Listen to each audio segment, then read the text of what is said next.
Draw me a man that I can hold.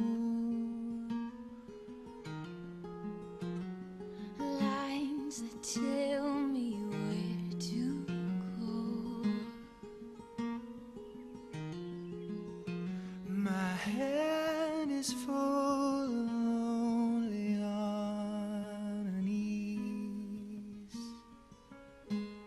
And questions no one's asking me.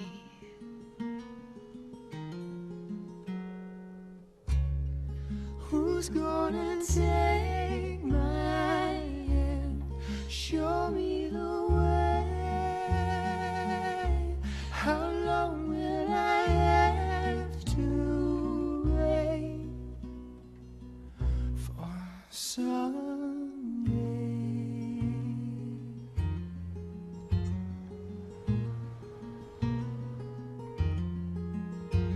It's not the sky I'm asking for.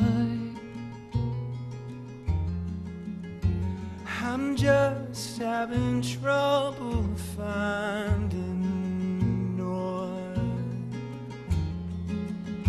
Well, I've gone as far as I can go. Trying to find something feels like home. Who's gonna take my hand, show me the way? How long will I have to wait for someday?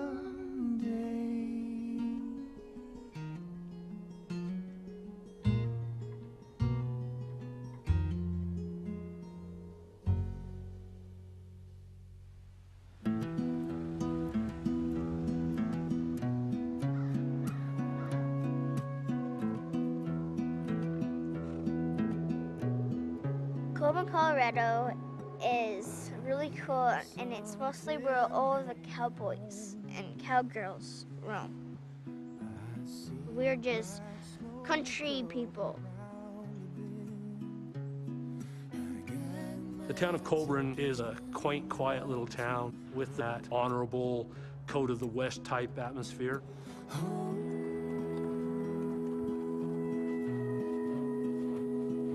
Close-knit, caring, and yet almost desperate. Since the last time the train came through, you got my ticket and I'm going to go. Alright, this is my treehouse. This is my table that I built, and this is the carpets that I found in our shed, and so I just put it in here. And sometimes I sit here when I'm like sad or if I'm angry, if I get a bad grade in one of my classes because I'm not doing really good. Our home is a two-family unit. I mean, my daughter lives with us and her family, and my husband. You're finding out more and more that the kids come back to the parents and they live, and that's about how you make it.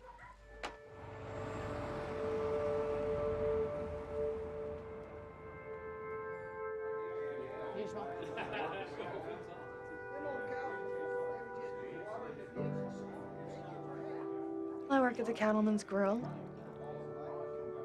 I've never received government assistance, but I went down there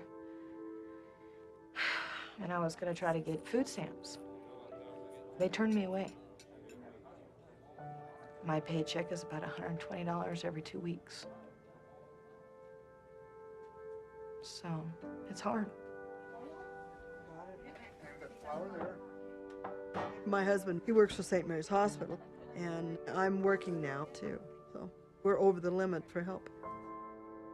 We've got 7 people in our family, so you make your food stretch. We've been without vegetables for a while. We do run out of milk. We eat dry cereal.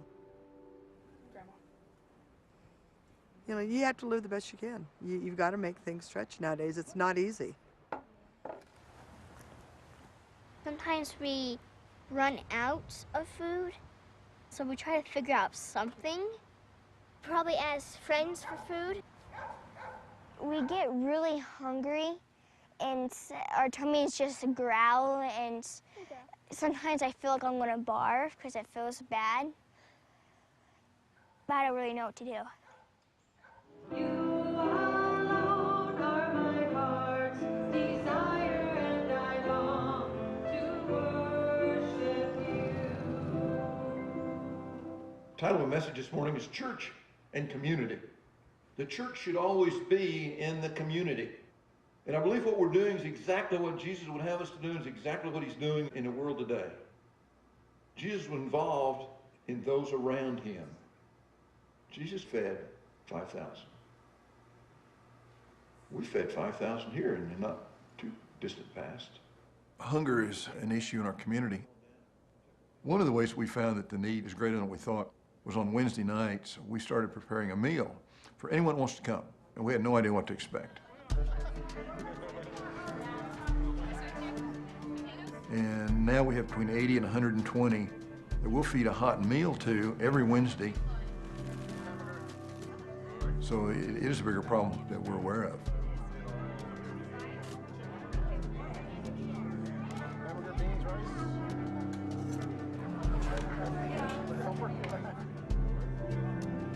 I think when people hear the term hunger, they still imagine a skinny, undernourished human being. They see the pictures of famine victims from sub-Saharan Africa. That's the image that we carry around.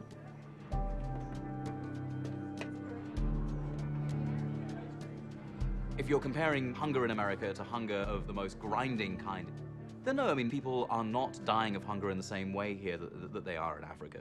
But that's about the best that you can say. It's a problem that people are ashamed of acknowledging.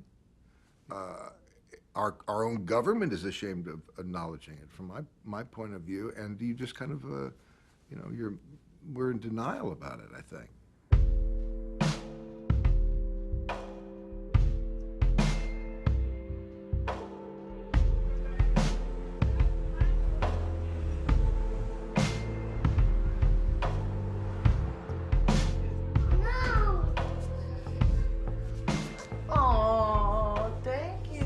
Hunger is right here in the United States. It could be right next door, and you would never know because people are too afraid to talk about it.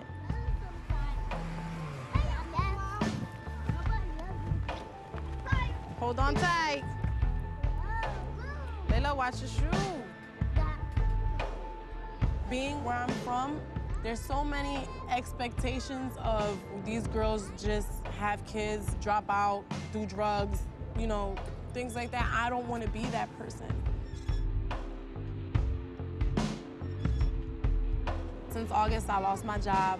I had to get on public assistance to be able to have some type of income coming into the house. What's that? Train coming. My dream is to go to college. If I go to school, it's an investment in my future. But at the same time, I'm struggling so much every day to be able to even feed my kids every day. So it's really hard to make that decision now. Like, I can't tell my kids, okay, I'm going to school, so in 2 years, we're gonna be fine. I can't tell them, yeah, I'll make sure you guys eat in 2 years.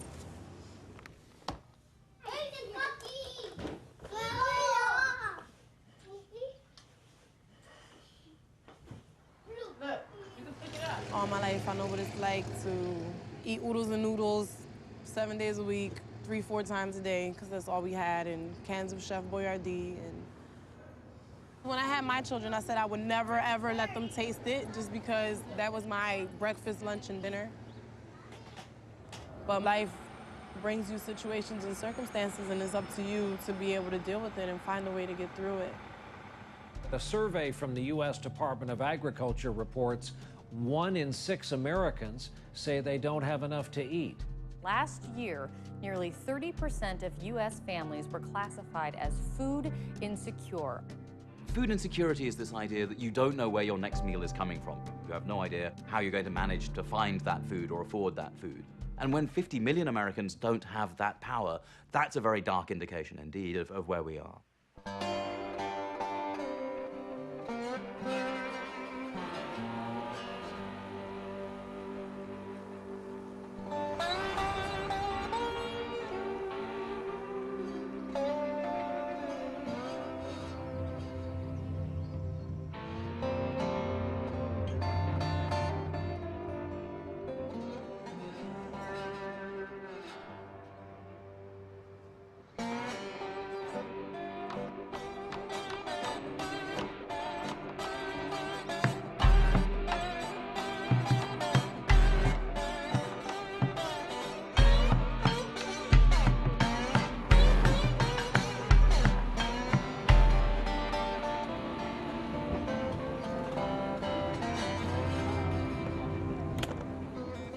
Step up on there. This is gonna make a noise. Step up on the table right there. I'll be with you in just a second.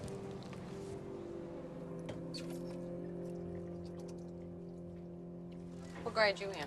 Second. Second? You're in the second grade? How old are you? Fixing to be 8. All right, and you got asthma? Okay, do you ever have problems with shortness of breath when you're outside playing or anything? I have to stop running and take a deep breath. Okay. What'd you eat for breakfast this morning? I didn't eat. You didn't eat breakfast this morning? Okay. When you get home in the afternoon, do you eat a snack? What do you eat? Chips. Chips? What else, baby? What do you drink? Pop. Pops? Okay. Do you have any other snacks besides chips you could eat? Huh? Cookies. Kisses? Cookies. Cookies? Cookies and chips? Okay. Maybe you could ask Mom to start buying you some carrots and some celery and maybe some apples. You could slice some apples up. That'd be good. A lot of people think there is a yawning gap between hunger on the one hand and obesity on the other. In fact, they're neighbors. And the reason that they happen often in the same time and often in the same family and the same person is because they are both signs of having insufficient funds to be able to command food that you need to stay healthy.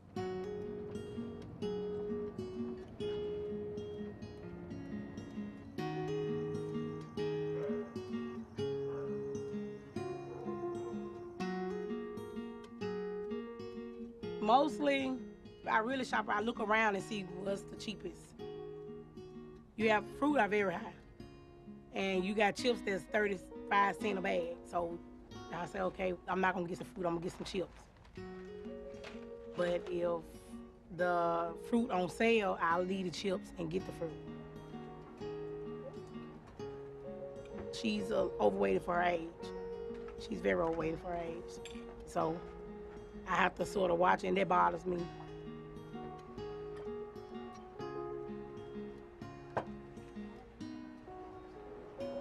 Mama, you want some juice or cranberry juice? If you look at what has happened to the relative price of fresh fruits and vegetables, it's gone up by 40% since 1980, when the obesity epidemic first began.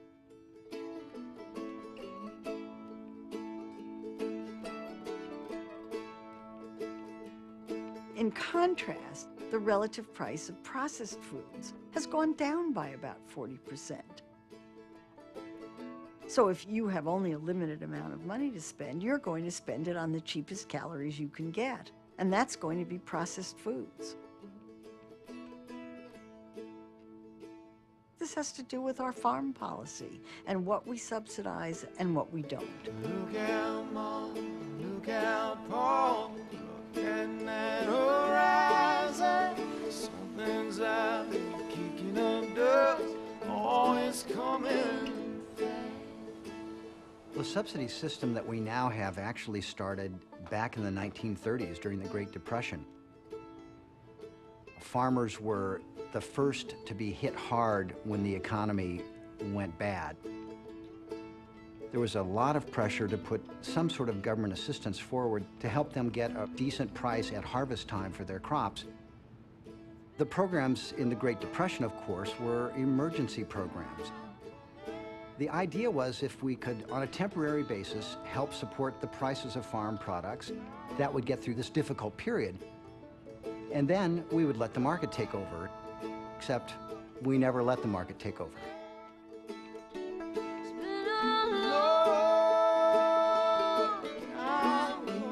In the 1930s and 40s and into the 50s, and even a little bit beyond that, I think you could make the case that it really was family farmers who were mostly benefiting from these programs.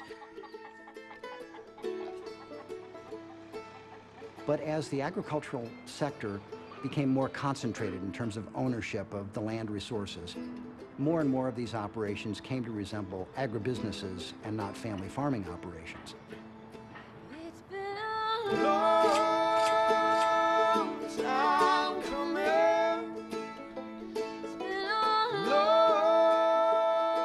The U.S. Department of Agriculture, USDA, is one of the most diverse and complex agencies in the entire federal government.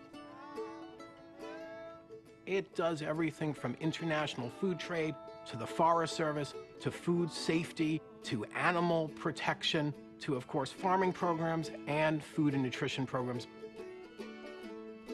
The U.S. Department of Agriculture has increasingly become the domain of support for mega farms and mega farming corporations.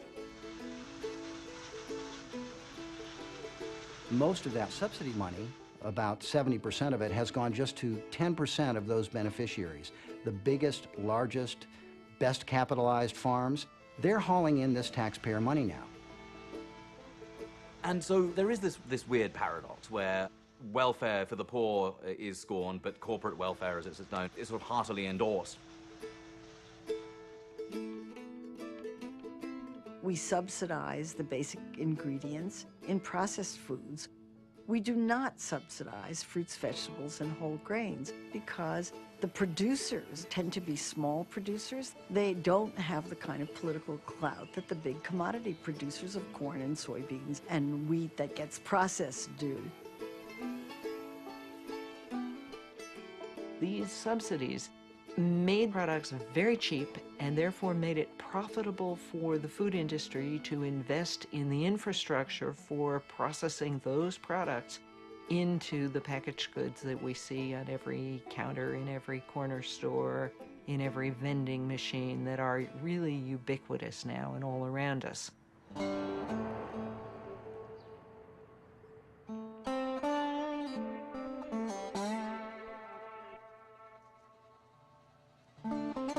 Slicing onions. I guess you say you know that. I'm trying to be careful. I'm Ree. I have 4 boys, and I live in Jonestown, Mississippi. I've been living in Jonestown all my life. I'm in the kitchen. Look, that's funny, too. Raw onion, grilled onion. What I do for work is I cook. I work the cash register. I do the dishes. Mainly, I just pitch in, you know, and help. We have stores in Jonestown. We have about 3 grocery stores, but it's hard in getting some of the things, like when you want fruits, it's no store sell fruits. Maybe one store will have a fruit bananas. They have vegetables, but it's in the can. I love fresh vegetable and fruits. It's very frustrating they don't have it here.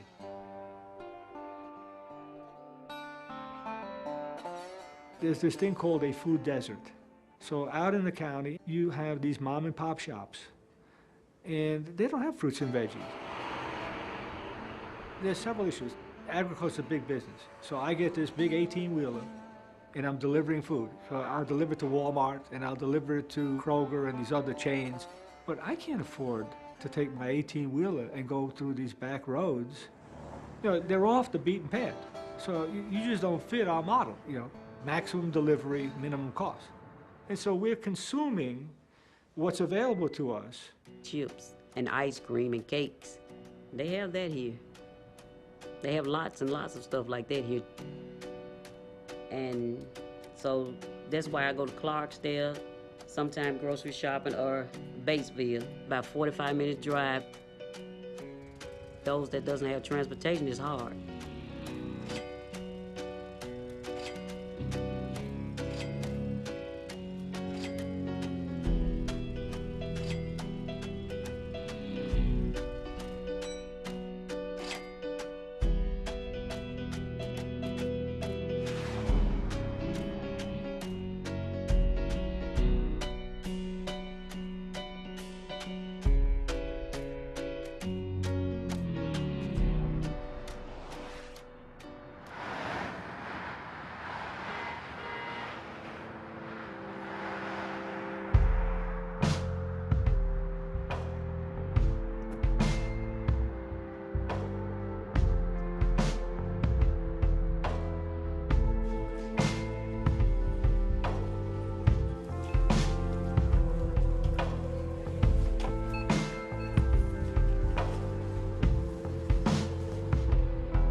All right, how about Mommy cook?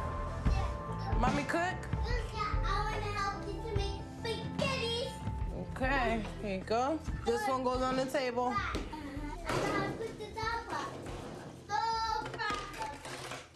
The assistance programs in the United States are very hard to qualify for.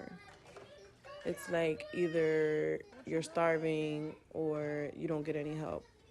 But what defines starving? Like if you don't eat for a day, are you starving? In their eyes, no, but in your eyes and the way you feel, of course. Okay. Good job. Mom, can I do the white one? Mm-hmm. Okay. Put that in the water. Wait, we gotta break it? No, you don't gotta break it. I know it. It's Aiden's turn to help too. Put that in there. Okay, that was a bad idea. I do get food stamps now, but they last about 3 weeks out of the month. And for that last week, I'm just going crazy. Is it good? Mm-hmm. Put them in there. The ones that I cut. Making. What you make? I lived on a food stamp diet for a week, along with Joanne Emerson from Missouri. We did so because we thought that the food stamp benefit was inadequate. Most of my colleagues had no idea that the average food stamp benefit was $3 a day. I had my budget, and I went to a supermarket, and it took me an awful long time because you have to add up every penny, and it has to last you for a week. And so I did it, and I will tell you, I was tired, I was cranky, I couldn't drink coffee because coffee was too expensive. I mean, there were people who were living on that food stamp allocation, and you really can't. For us, it was an exercise that ended in a week. For millions of other people in this country, that's their way of life. Every day is a struggle, just to eat.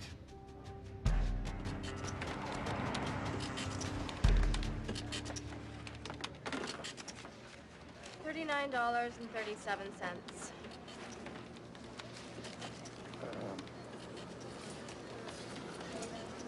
Could you take 35? You're gonna have to put something back. Back in the 80s, when I formed the End Hunger Network, we wanted to show what it was like to live in America and, be holding down 3 jobs and, you've got a couple of kids and maybe a medical problem and you've got to put food on the table, keep a roof on your head, and it's really a daunting task. And we wanted to make a film about that. And it was made, 10, 12 years ago, and it doesn't seem out of date at all. It seems just as fresh as the day we made it. The problem is getting worse. The policy and my own feeling in this administration is that if there is one person in this country hungry, that is one too many. And for those who cannot do for themselves, society has to respond. In this era of unprecedented prosperity, we still have some work of our own to do. We hear the call to take on the challenges of hunger and poverty and disease, and that is precisely what America is doing. We are Americans. We are tougher than the times we live in, and we are bigger than our politics have been. So let's meet the moment. Let's get to work, and let's show the world once again why the United States of America remains the greatest nation on earth.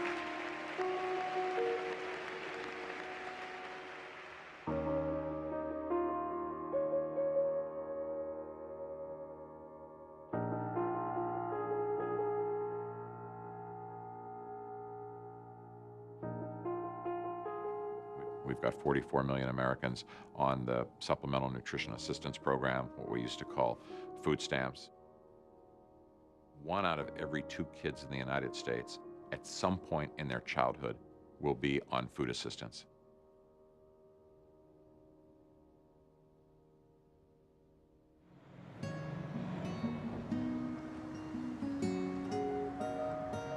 You better watch this. Come on.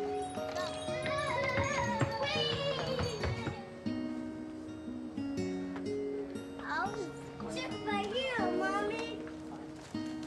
White one. Red. Why, Layla?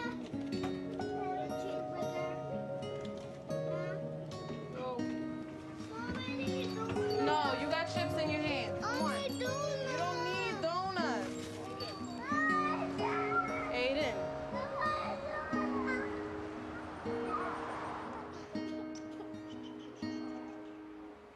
Aiden's first year of life was a period of a lot of struggle. At that time, I was making $9 an hour. Buying food was really an obstacle for me. So I applied for food stamps, which means I was in the welfare office from 8 o'clock in the morning till 4:30 in the afternoon, to then be told that I was $2 over the income limit. So because I was $2 over the income limit, I was not eligible for even $1 in food stamps. So, you know, I didn't have what they needed, or there just wasn't any more food. And I feel like it affected Aiden a lot. Mom. Yes? Yeah, it's Piggy, my Elmo. Yeah. Thank you. I want to have it. Huh? I want to break it out of the house. What happened? House. What happened with the house? Oh, no, Mommy, in the mommy room. What happened, mommy room? Aiden, he was constantly in and out of the hospital. He was diagnosed with G6PD, which is an immune deficiency. He has hearing problems, and earlier this month, he was diagnosed with speech delay. Any kind of nutritional deprivation, however short that it could be in those first 3 years of life, can have lifelong consequences for a child. It affects their cognitive development, their ability to get along with others. Shine our flashlight here and look. They could be constantly sick, constantly getting infections because they're not well nourished. Do you know, has he had any colds? Or He's actually a little sick right now. Okay. It can truncate a child's developmental potential. Whether or not it affects their growth outcomes, sort of their physical, their stature and their weight, it affects their brain at a much deeper level.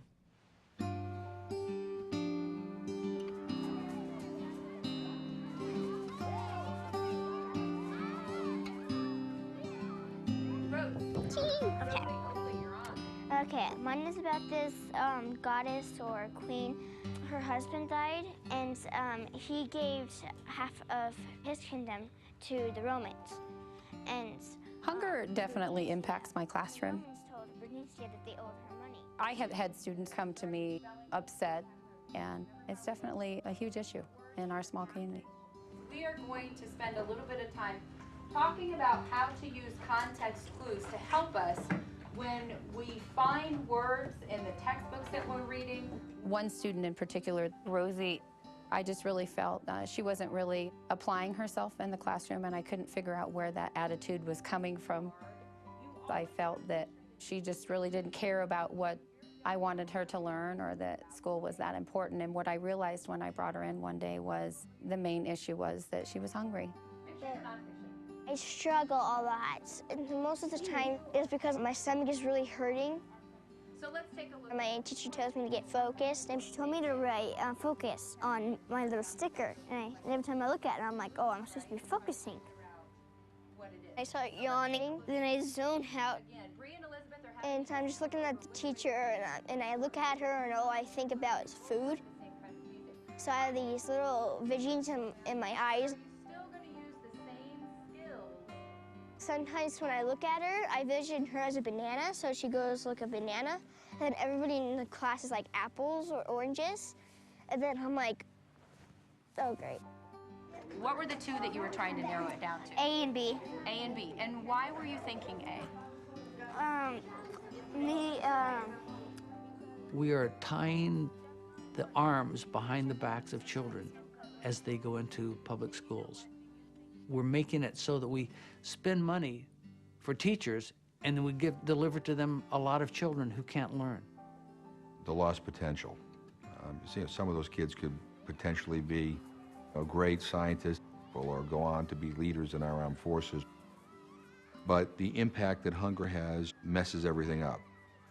And as a result of that, we're weakening our nation.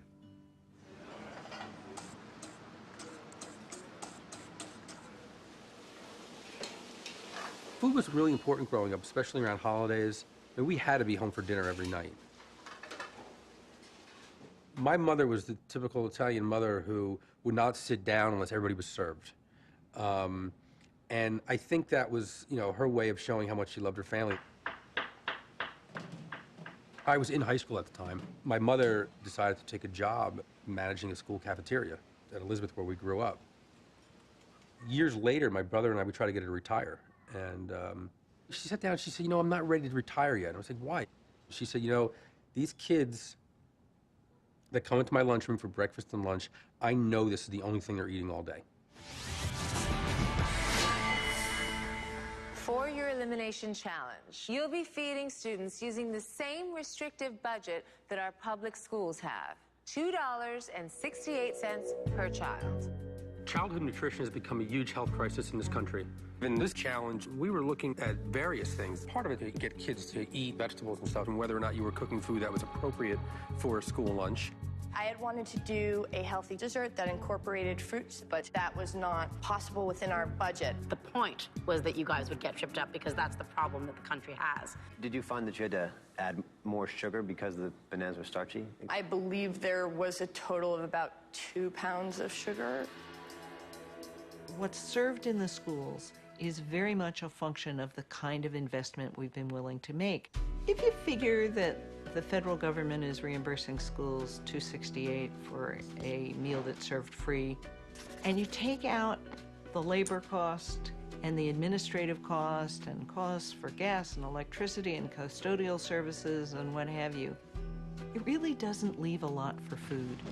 Most schools report that they have between 90 cents and $1 to actually spend on food. We're spending less than $1, okay, on lunch. Now, I don't know about you, but I go to Starbucks and Pete's and places like that, and a venti latte in San Francisco is $5.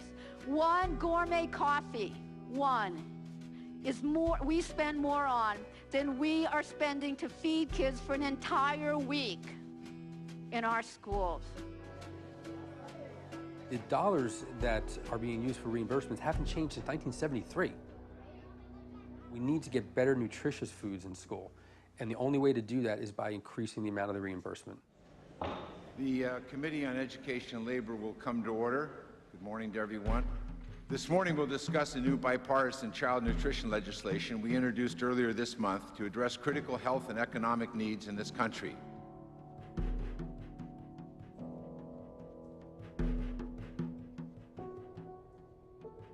As thinking adults, as fellow parents, this is an egregious abdication of our responsibility towards kids. Let's fund school programs at a spending level that significantly raises the quality and variety of what schools can afford. A country as strong, as rich, as powerful as ours, and yet we have youngsters who are hungry. It's one of the reasons why Harry Truman in 1946 established the school lunch program, because he recognized that a country was only as strong as its youth. Only 25% of youngsters in America today ages 19 to 24 are fit for military service. And one of the principal reasons for that is that too many of our youngsters are overweight. The Institute of Medicine did a study of the nutritional value of the meals that we are currently serving to our children and found that there was too much fat, too much sugar, too much sodium, not enough fruits, not enough vegetables. There is obviously room for improvement. And that's why I'm here today, to encourage this committee and this Congress to take action now, not to delay. There are concerns on both sides of the aisle by many members of Congress, and I think by the American people, that we don't have enough money to do everything we want to do. When it comes to domestic issues, the health and education of our nation's children, I think, is one of our highest priorities. If we don't change the direction we're heading, this generation will be the first to live sicker and die younger than their parents' generation.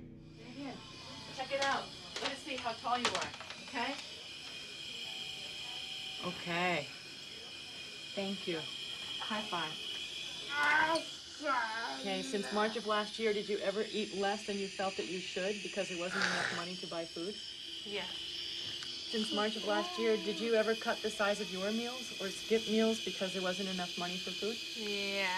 Okay. How often did this happen? It happens quite a lot. Okay. I was really frustrated because I felt like anyone can see how touching those interviews are in the emergency room.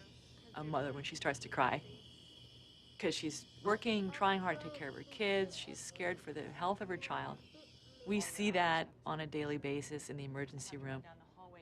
But then I'd go to Congress and I would announce the numbers and pronounce how important food stamps are. And I just felt like the legislators there were not really listening, that they could not relate. I felt like it's time for me to be quiet and give the power of framing the issue of food insecurity and hunger to the people who are experiencing hunger themselves.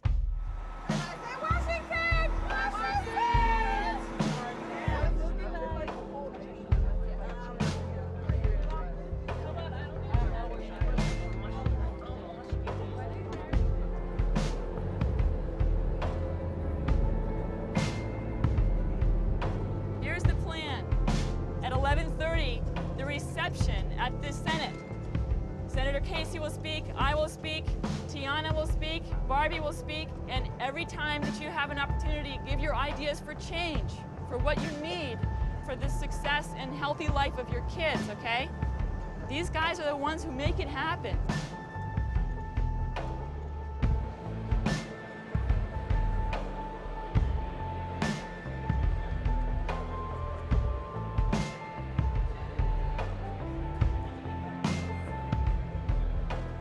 I was the first mother of witnesses to hunger, and I didn't think anyone would take us seriously.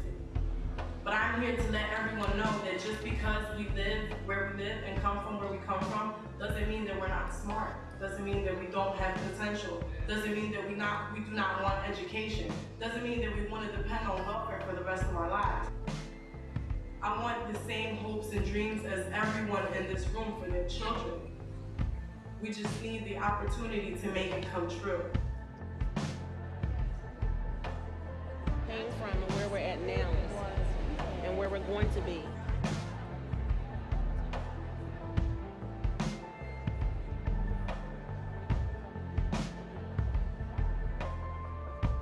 As you walk through the rotunda and you look at our pictures, look into our eyes, see our pain. Our pictures that you see in the exhibit demonstrates what we go through every day. This is it's unnecessary. One of the most important things about Witnesses to Hunger is the whole concept of change. This is not simply just empowerment for the women. This is about sincere and profound legislative change. I know some of this stuff is not easy to talk about, but you're down here, and I am very, very grateful, and I feel food should be a right. We have a lot of lobbyists who come down here who get well paid and talk about other things, so, you know, you're kind of a dream come true for me, because I want people to descend on Capitol Hill, you know, and talk about the need to make sure that we focus on issues dealing with poverty and hunger and nutritious food. Anyway, thank you for coming all the way up to the Rules Committee. Thank you so much. The Obama administration takes this opportunity very seriously. The administration proposed an historic investment of $10 billion in additional funding over 10 years. As we reauthorize the programs, have you been able to work through the budget process to determine whether we can pay for them? Senator, I think it's important to focus what the cost of inaction and inactivity might be. And as you well know, Senator, from your experience, you fund your priorities. You fund your priorities. The President proposed an additional $1 billion a year to strengthen child nutrition programs. And he was very clear, let's take that money away from some of the least justifiable payments to affluent landholders. Well, that part of his proposal died within 24 hours. Both the Ag committees said, no way, you're not touching that. I want to thank everyone as we begin the committee's work to reauthorize the federal child nutrition programs. Hopefully we'll be able to work this out. I hate to pit agriculture against nutrition. It would seem to be inconsistent. And the Agriculture Committee is there to allocate lots of money to agribusiness, support and subsidize the prices of other agricultural products. And we're very sorry that we're not going to address fully childhood hunger. We are voting on yet another bill that calls for the government to grow, expand, spend more, and intrude more. I can't help but be reminded of the fact that my friends on the other side of the aisle have borrowed countless billions of dollars to pay for tax cuts for millionaires and billionaires. They have no problem with doing that.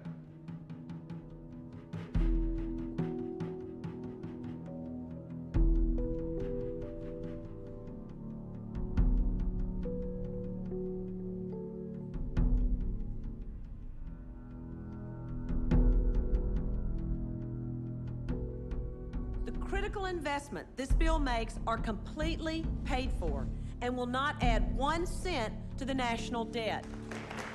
The fact that they call it the Healthy Hunger-Free Kids Act and then at the same time scoop money out of the food stamp program, that to me is a paradox.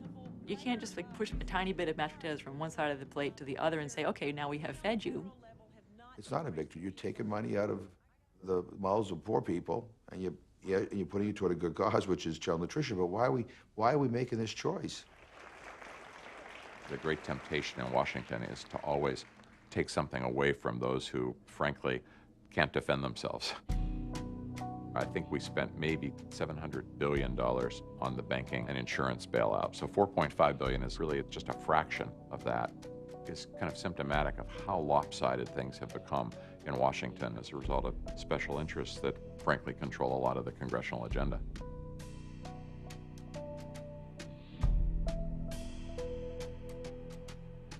As long as we have a system where corporates can fund election campaigns, we're going to have legislators who are more interested in corporate health than public health. It's just appalling. You know, if another country was doing this to our kids, we would be at war. This is, you know, it's just insane.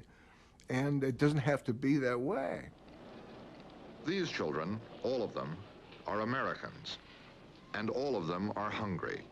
One of the most poignant things that occurred during the 1960s to really put hunger on the national agenda was a special hour-long documentary by CBS in 1968. Here for CBS Reports is Charles Kuralt. Food is the most basic of all human needs. Man can manage to live without shelter, without clothing, even without love. But man can't remain alive without food. We're talking about 10 million Americans. In this country, the most basic human need must become a human right. It galvanized public opinion in such a way that President Nixon and the Democratic leaders of Congress decided they had to do something about hunger at our time. The moment is at hand to put an end to hunger in America itself for all time. The past 10 years now, the federal government has spent billions of dollars fighting hunger in America. They expanded the food stamp program to make it a national program. They expanded the elderly feeding programs. They instituted a school breakfast program to go along with the school lunch program, which had gone back to the 1940s. It showed that public policy could work. Political will could work to make a difference in our country. Regular Americans rose up and demanded that we create a modern nutrition assistance safety net, which helped us almost end hunger entirely by the late 1970s. Joining us this morning from Washington, Jeff Bridges, the national spokesman for Share Our Strength, and also the group's founder and executive director, Billy Shore. Welcome to both of you. Thanks for joining us this morning. Good morning, Karen. Thank you. Jeff, let me start with you. You've been passionate about this for a long time. I know that you founded the End Hunger Network back in 1983. Tell us about this new campaign, the No Kid Hungry campaign that launches today. We're in dire straits. We have 17 million of our children who are living in homes with food insecurity. I believe no child in America should go hungry.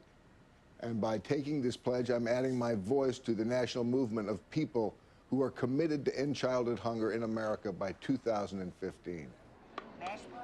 Back in the early 80s, when I went to a seminar about ending world hunger, hunger was pretty much handled in America. We had food stamps and the WIC program that were really keeping hunger at bay. And then these programs started to be underfunded. And I figured, well, you know, it's a little difficult to be telling some other country on how to handle hunger when we're not handling it ourselves. We virtually eradicated hunger in America in the 1970s, but it's back with a vengeance. People look back on the Reagan years, and particularly during the recession, and they saw several things happen. There were a lot of tax cuts, so the government's tax base shrunk. There was a big increase in defense spending, and so how was that going to be made up? It was made up by cutting the budgets of a lot of social programs.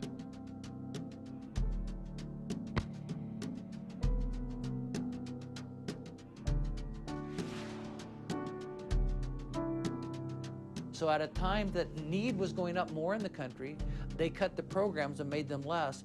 And what popped out of that equation? More hungry people on the streets. The 80s created the myth that A, hungry people deserved it, and B, well, we could really fill in the gaps with charities. And so we had a proliferation of emergency responses. Soup kitchens, food pantries, moving from literally a shelf in the cupboard of the pastor's office to an operation with regular hours. Something changed during that period of time. There developed this ethos that government was doing too much. And more importantly, the private sector's wonderful, and let's feed people through charity.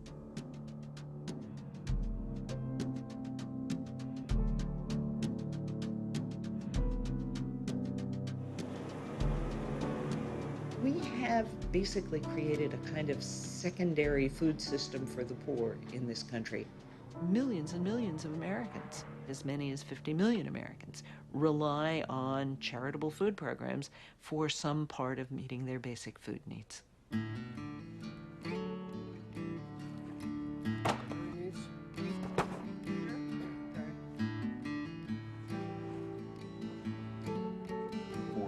and $451 for backpacks for this week. Every Wednesday we go down and get a trailer full of food from the Food Bank of the Rockies.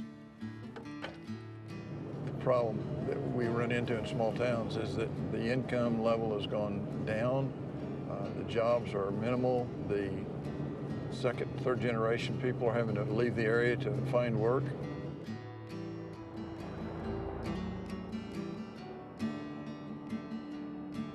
Ten years ago or so when we started this, my wife and I had purchased an old Suburban, and I remember driving into the food bank and being excited about backing up and filling that Suburban with 10 to 15 boxes of food and thinking we were really making a difference in our community.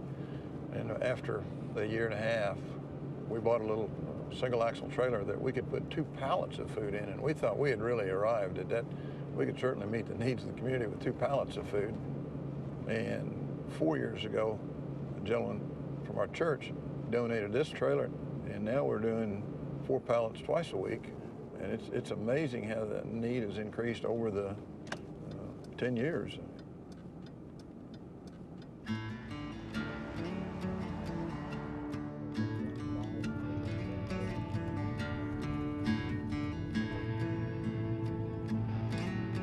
About a month ago, we had 3 officers, including myself.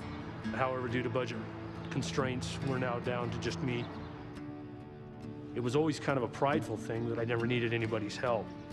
Unfortunately, I haven't received a pay raise in 4 years. And what I used to spend on a month in groceries now gets me about 2 weeks.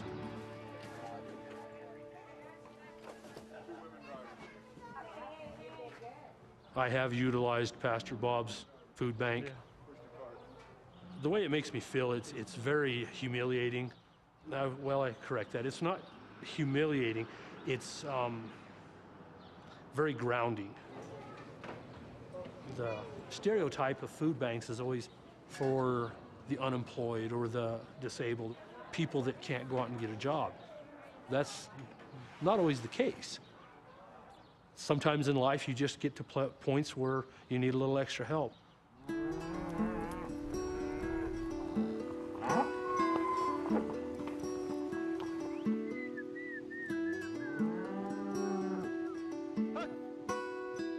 Ranching is a good part of life. It's a lot of work, but it's an honest trade.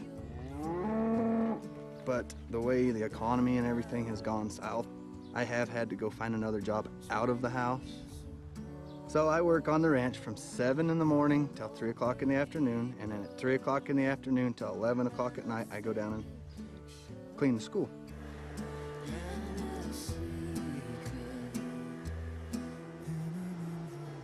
It's a good job. It's close to home. There's a lot that you worry about. Your kids is the main one.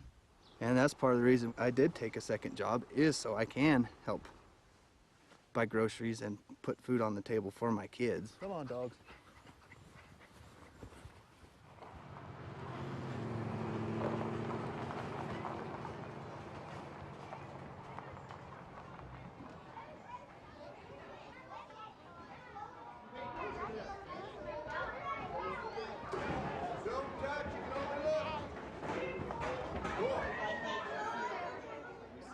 Pastor Bob and his wife, they do give him a warm meal after school.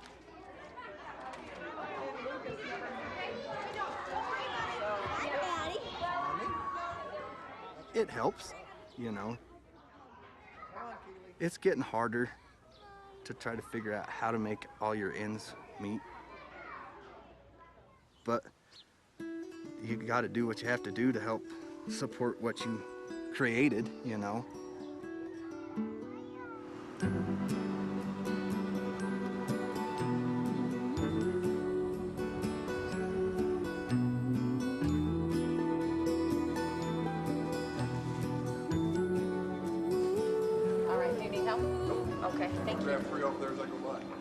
I was one of those kids that was hungry. Growing up, it was difficult because I could see how difficult it was for my mother when she would return from the food bank. It was embarrassing. I remember I was in 2nd grade and just remembering opening up the refrigerator for like the first time in my life and going, wow, I'm one of those kids, you know, that you hear about on TV or you see about on TV. It was like there was like 2 carrots in the bottom of the crisper. And I just remembered thinking, what are we gonna do? I deliver food bags every week from the food bank at our local church. It's uncomfortable sometimes, so what I've tried to do is get an understanding of their schedules and then drop it off and leave it so it's not that added pressure. And I know that they're thankful because it's gone when I come back. I know how I operated. It wasn't very good. I didn't do well in school.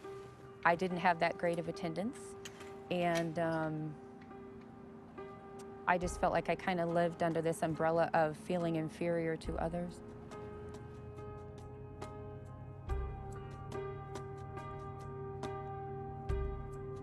It messes with you. It's just still always there.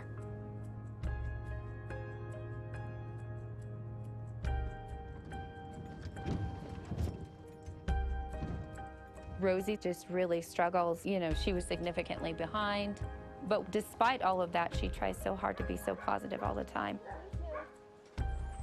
One of my own personal missions was to try to see if there was something I could do that could make a difference. And I asked her if she'd be interested in the food bags, and she was very excited. We can do us another one. You want cake for breakfast, right, Rose? Yeah. Yeah? All right. I'll take that in for you.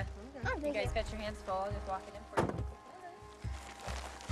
How are you, Miss Nichols? I'm good, thanks. You ready for your last big week of school before Christmas? Yeah. Yeah? Okay.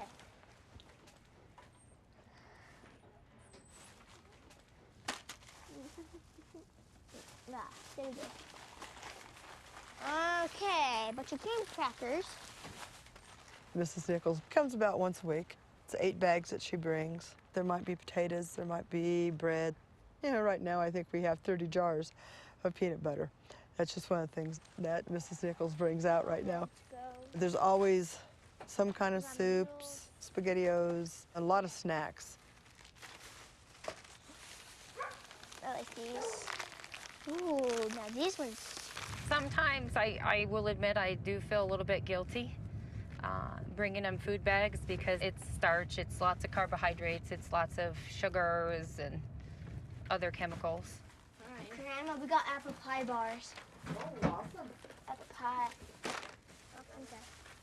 In a perfect world, you would want it to be as well balanced as you could make it, but the reality is you get what you can, and giving something is certainly more than nothing. And so you just kind of find a little bit of, I guess, reassurance in knowing that you are making a difference, even though it's not perfect. Okay. Give these 3. Are you going to take them all? Yeah, I got them. All right. Thank you. Good job on your basketball game.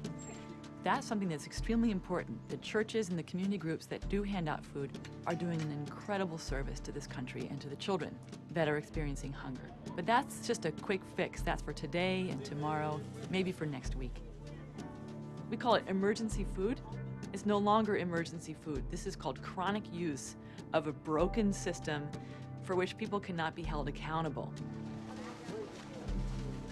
If people are going to be relying on this food as a significant portion of their food intake over time, then we do need to pay attention to what kind of food are they getting.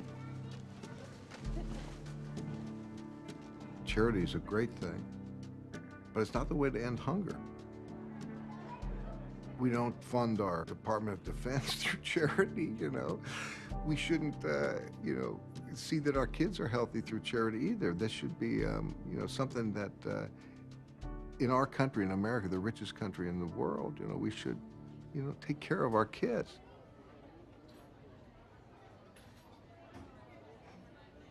We have tried 1,000 points of light. We have tried it in spades. But with all that expansion of private feeding, all of that effort, especially by the faith communities, we have not reduced hunger.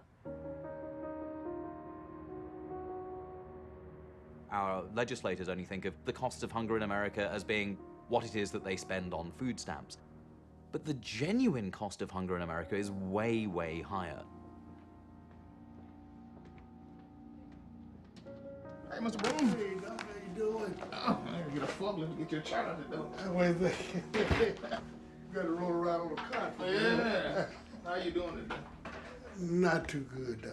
Uh-oh. Where have you noticed the swelling in? My legs again. When the fluid get up around, I had to jump up, and I just, I'd be scared to lay back down. I just sat on the side of the bed and halfway dozed. Okay, for the last couple of days, how have you been doing? If I walk 10 steps, I get out of breath. Obesity makes all other medical problems worse. High blood pressure, diabetes. We probably diagnose new cases of diabetes 4, 5, 6 times a week. This is Dr. Booker. I need a telemetry bed for Mr. John Broom. Congestive heart failure. Well, I'm going to directly admit him. He's going to bring his orders by the emergency room.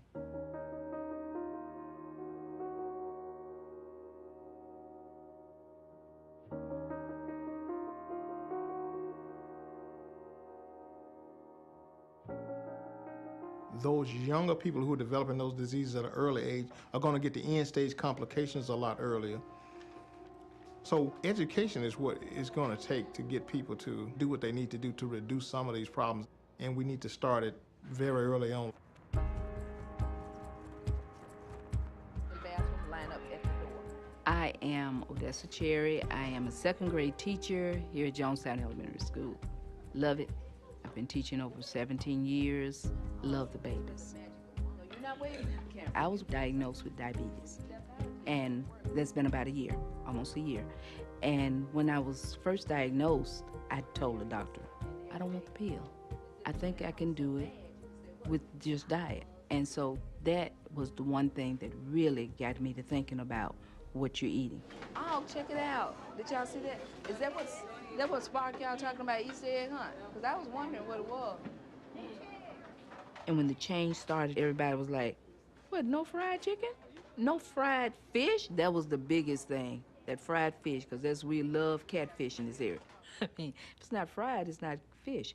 So, and it was just, I don't eat that. I don't eat this. I don't like that.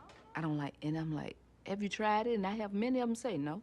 And so I'm saying, try it, and I'm trying to force myself to try it because, you know, this is new to me. And once you eat, it's like, oh, it's not bad.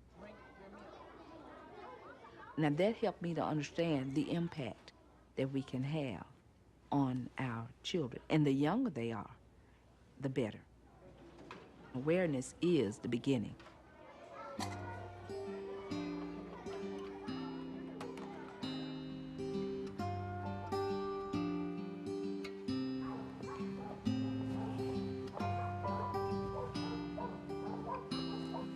These are good. Yeah.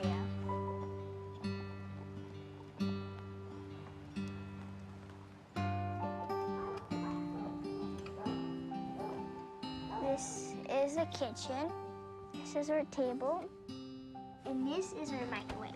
If you want tea, you can just push hot water, and then it goes. And it's really cool.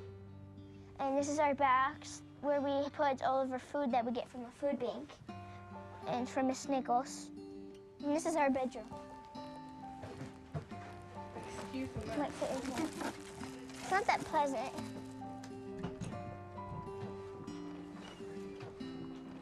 This is where I sleep in this pillow. This is where my sister sleeps with her dog. And this is where we have put all of our clothes. When my friends come over here, I get embarrassed because they have bigger rooms than I do. And well, we try to keep it clean. And I put flowers up because I just want to decorate it and make it look nice.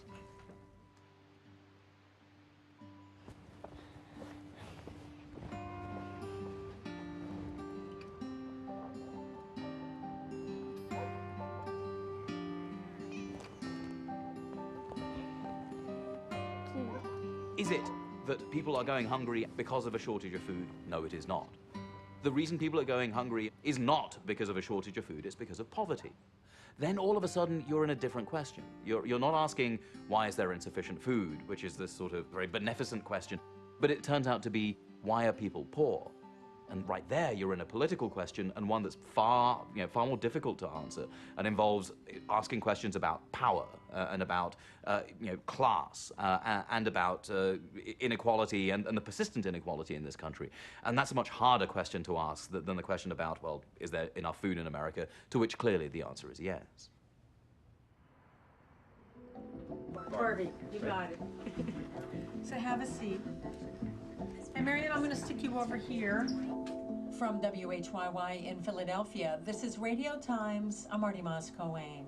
And today on the show, what does it mean to be food insecure?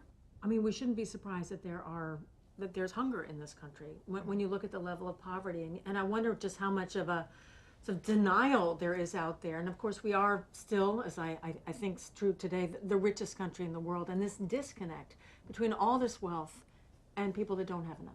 If you look at the food insecurity numbers in this country, 85% of those families that are food insecure have at least one working adult in the household. So from my perspective, how do people get out of poverty? They earn a living wage.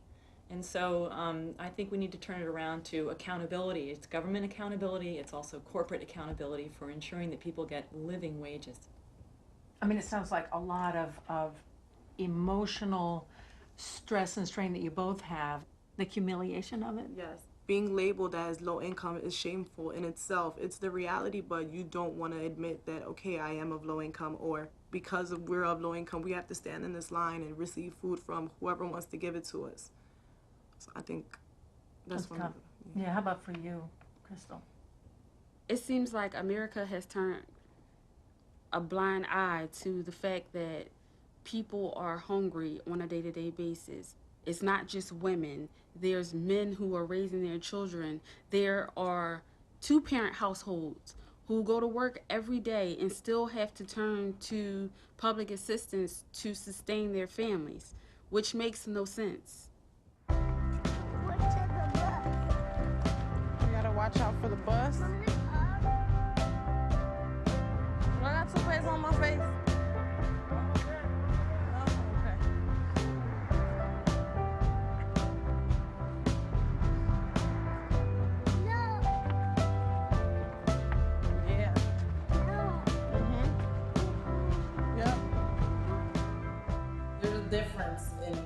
Step. Like, when you're on your way to work and you know you're like, I can't put the grip down.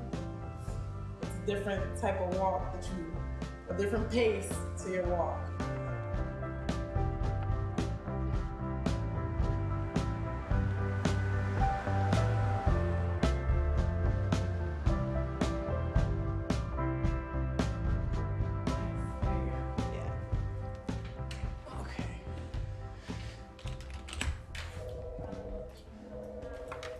Thank you for calling the food stamp hotline. How can I help you? Okay, so according to the information that you've given me, it's telling me you're eligible for about $16 in food stamps. Do you have any other questions? It's hectic sometimes, but I just look at it as though every day I have the chance to put food in someone's mouth. Not directly, but I know what it's like to be turned down. And now I'm on the other side, so it makes me feel good. Oh my God,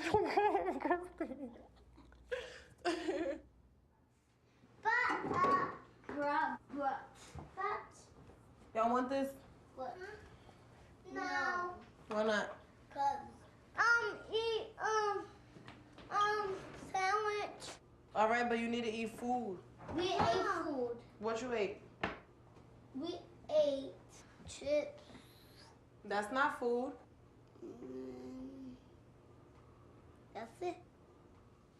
I want to eat food.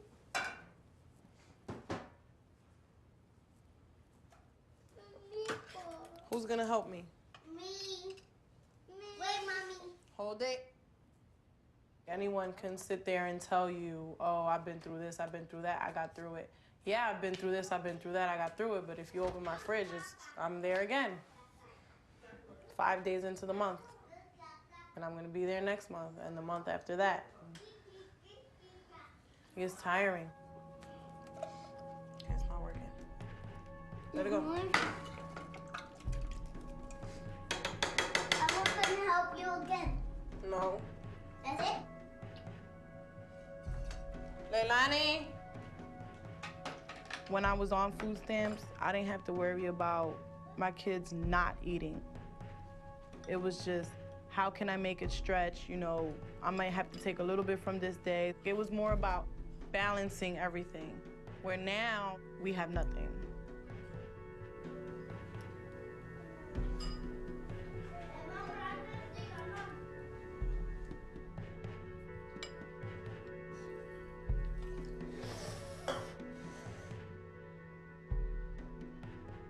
I literally have nothing left. Like, I'm gonna give them a Hot Pocket for dinner tomorrow. Like, what am I supposed to do?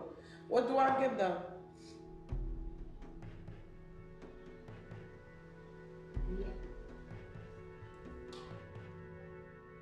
We have to put a system in place where people get and have enough time to get themselves back on their feet. It's not like you get a full-time job, the next month you're off of food stamps and all is well. It doesn't happen that way.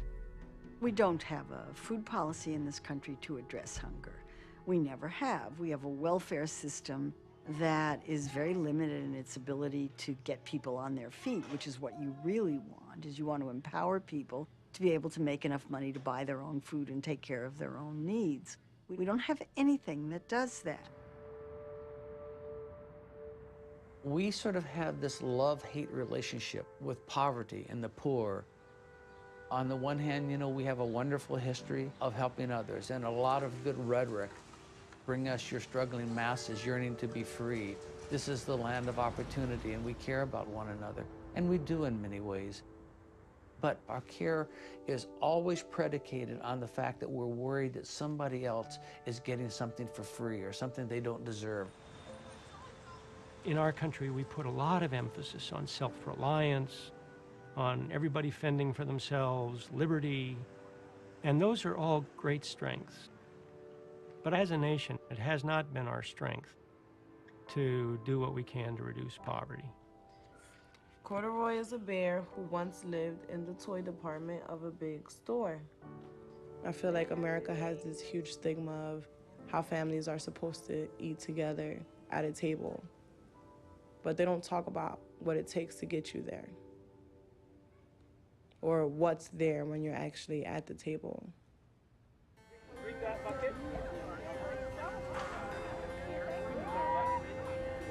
There's probably 600, 700 chefs here, all really committed to helping this problem that we have with childhood obesity and hunger. Here, grab the leaves and break them in pieces like this. And we're gonna toss on the spinach. Oh, look at that. Working to make sure that families and communities across this country have access to quality, affordable food. It's so good. If they get a first taste of broccoli and green beans and peas and things like that, they'll stick with them for life. There's a lot of education that needs to sort of happen again around food and around what is healthy. And there has got to be a way where healthy food, fruits and vegetables, are made accessible and less expensive than they are now. We're spending $20 billion a year on agricultural subsidies for the wrong foods. $20 billion would go a very long way to promoting a healthy, educated population, starting with kids. Now close the book, put the book away. Thank you. All right. I want you to feel it so you can see the texture of the outside of the honeydew melon. Try not to drop it. Look at the color. You kind of feel the weight. What is this called? Honeydew melon. We're pushing, if you go to the store and mom asks you what you want, don't say chips. Say, I want a fruit. And so we're looking for inexpensive, healthy foods. So that's what we're working on now in the classroom, and we're looking for alternatives. Is it rough or is it smooth? It's smooth. It's smooth. I brought it so that when they see it in the store, they can relate. That's a honeydew, not sliced already. Everybody ready? I'm ready. Crunchy. Get set? And taste. What adjectives would you use to describe the honeydew melon? Good, juicy, everything. Would you buy one? How many of you would buy or would like to buy a honeydew melon? I'll buy two of them. You would buy two. You love them all. But now, what about how do you like them compared to chips? Which one do you like better? Let's take a vote. How many people love the honeydew? Would you prefer the honeydew over the chips? If you said 1, 2, 3, 4, 5, 6, 7, 8, 9, 10, 11, 12. Oh, we're way over 50%. So, all right, I love it. I love it.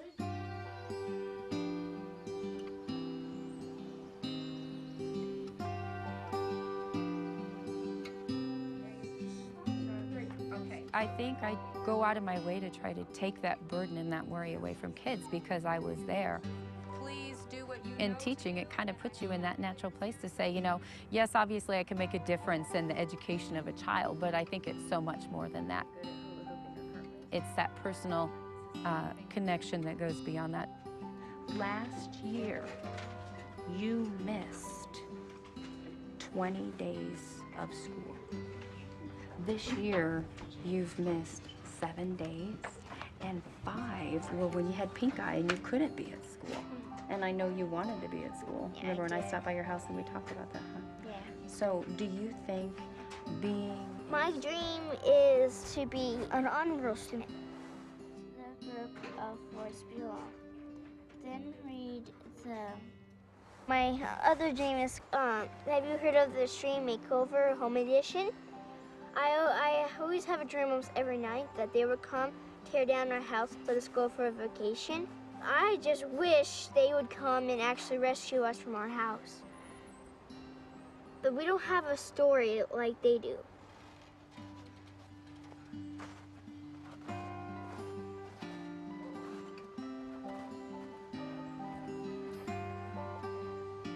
I want my kids to have a better life than I do. Have more food, have a bigger house, no mold, and get to do what they want to do and what they need to do. And never be hungry.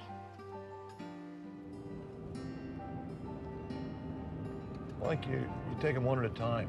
We know we can't help everyone, but we can help one or two. So you take those and look at them and go, wow, in that life, we made a difference.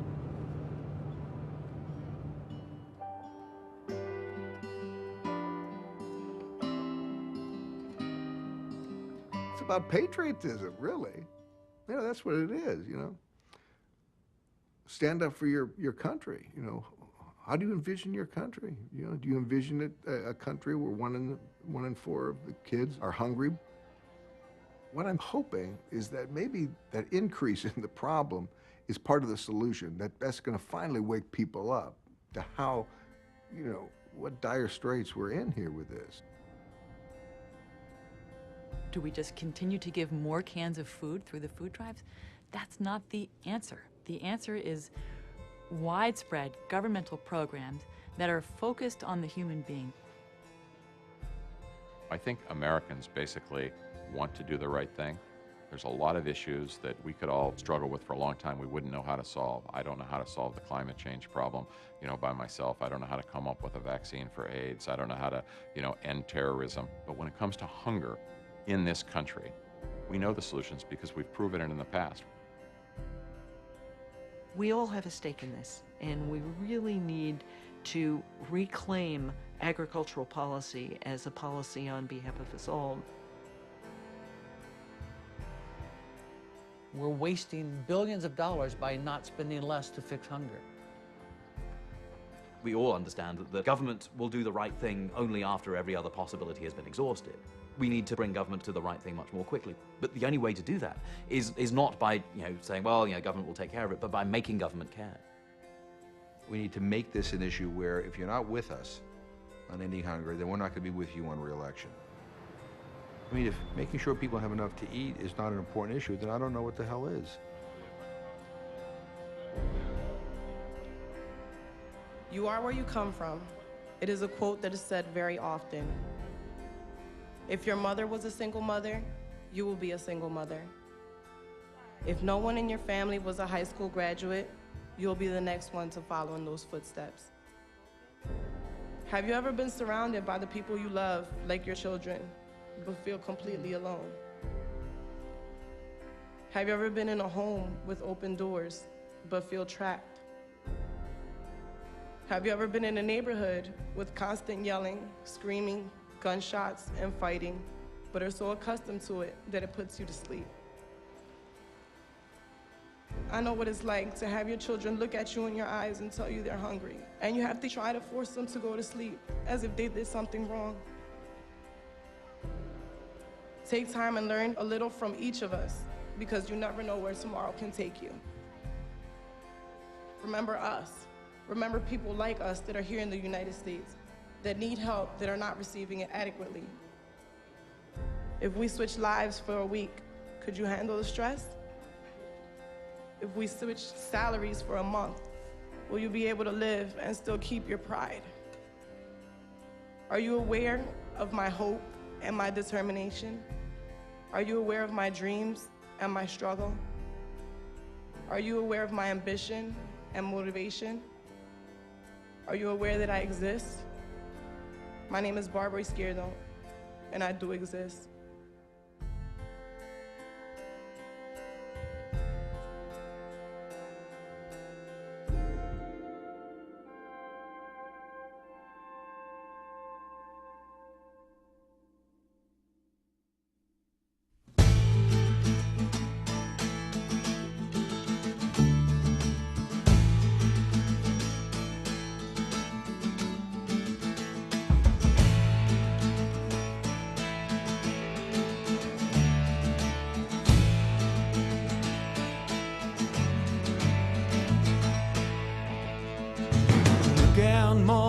Look out, Paul, look at that horizon. Something's out there kicking up dust. Oh, it's coming fast.